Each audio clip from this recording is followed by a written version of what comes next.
افغانی طالب العلم، تو ان کو تو اردو نہیں آتی جیسے ہمارے جیسے اردو، گلابی اردو ہے نا ہماری، گلابی اردو۔ تذکیر و تاریخ کا فرق تو ہم کر نہیں سکتے۔ باچا خان جو پوری دنیا میں گھوما پھرا تھا نا، باچا خان، خان عبدالغفار خان، اٹک میں ایک دفعہ تقریر کر رہے تھے تو اس نے کہا میرا قوم، تو کسی نے کہا کہ حضرت قوم مؤنث ہے، آپ نے میرا قوم کہا، یہ میرا قوم نہیں میری قوم کہو۔ تو اس نے سرحد کی طرف، اسی وقت سرحد تھا، یہ ہاتھ اٹھایا اور کہا کہ بھئی میرا قوم مذکر ہے، اگر آپ کی مؤنث ہو تو آپ مؤنث کریں۔ تو افغانی طالب العلم جب آیا تو اس نے ناظم صاحب کو کہا کہ میں آپ کے ساتھ دخول کرنا چاہتا ہوں۔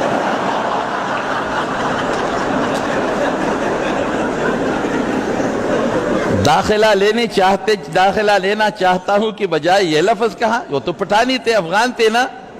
یہ بات تو میری منہ سے تو نکل گئی، لیکن حضرت صاحب اس کے پیچھے بھی اپنے تقاریر میں مذاق اڑائیں گے پٹھانوں کی اردو کا۔ کچھ ایسی بات نکل گئی کہ میں بھی اس پر بھی پشیمان ہوں کہ حضرت کے سامنے یہ کہہ دیا۔ تو اس نے کہا ناظم صاحب نے کہ بھائی میں تو پتلا آدمی ہوں نا، بہت پتلا، خدا را مجھ پہ رحم کرو نا، وہ موٹا مولوی جو ہے جاؤ اس کے ساتھ دخول کرو۔ تو دارالعلوم دیوبند میں جب مولانا عبدالحق صاحب رحمہ اللہ داخلہ کے لیے تشریف لے گئے تو انہوں نے کہا کہ مسجد میں آپ اپنے بستر کو رکھو اور روٹی وغیرہ کا بندوبست اپنا کرو، ابھی ہمارے ساتھ جو انتظامات ہیں بس ان طلباء کے لیے زیادہ نہیں۔ اس نے فرمایا کہ میں بہت پریشان ہو گیا کہ بھئی میرے ساتھ تو اس نے پیسے بھی نہیں کہ ہم بازار سے کھانا منگوا لیں، اور یہ ہمارے پٹھانوں کا جو وظیفہ کا سسٹم ہے یہ تو وہاں ہے نہیں، کیا کریں۔ تو ایک لڑکا تھا میرے ساتھ، وہ آیا میری پریشانی دیکھ کر کہا کہ کیوں پریشان لگتے ہو، میں نے سارا ماجرا سنایا۔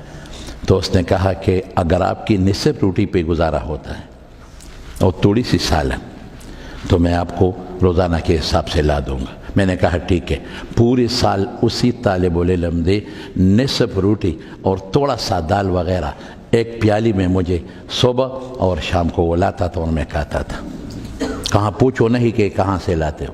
جب سال گزر گیا اور وہ بندہ بھی قندہاری تھا، قندہار کا تھا، سال کے بعد میں نے پوچھا کہ آپ نے یہ نصف روٹی اور یہ نصف پیالہ دال کہاں سے مجھے دے دیا؟ اس نے کہا کہ میرے لیے دارالعلوم دیوبند سے ایک روٹی مقرر تھی، ایک پیالہ دال، تو میں نے آپ کے ساتھ بانٹ لیا، نصف آپ کا اور نصف میرا۔ یہ تھے طالب العلم۔ میں نے کہا وہ قندہاری طالب العلم وہ ابھی ہوگا یا نہیں ہوگا، کتنا خوش قسمت کہ اس کی آدھی روٹی پر شیخ الحدیث مولانا عبدالحق جیسی شخصیت پیدا ہو گئے، یہ وہ گزارا کرتے تھے۔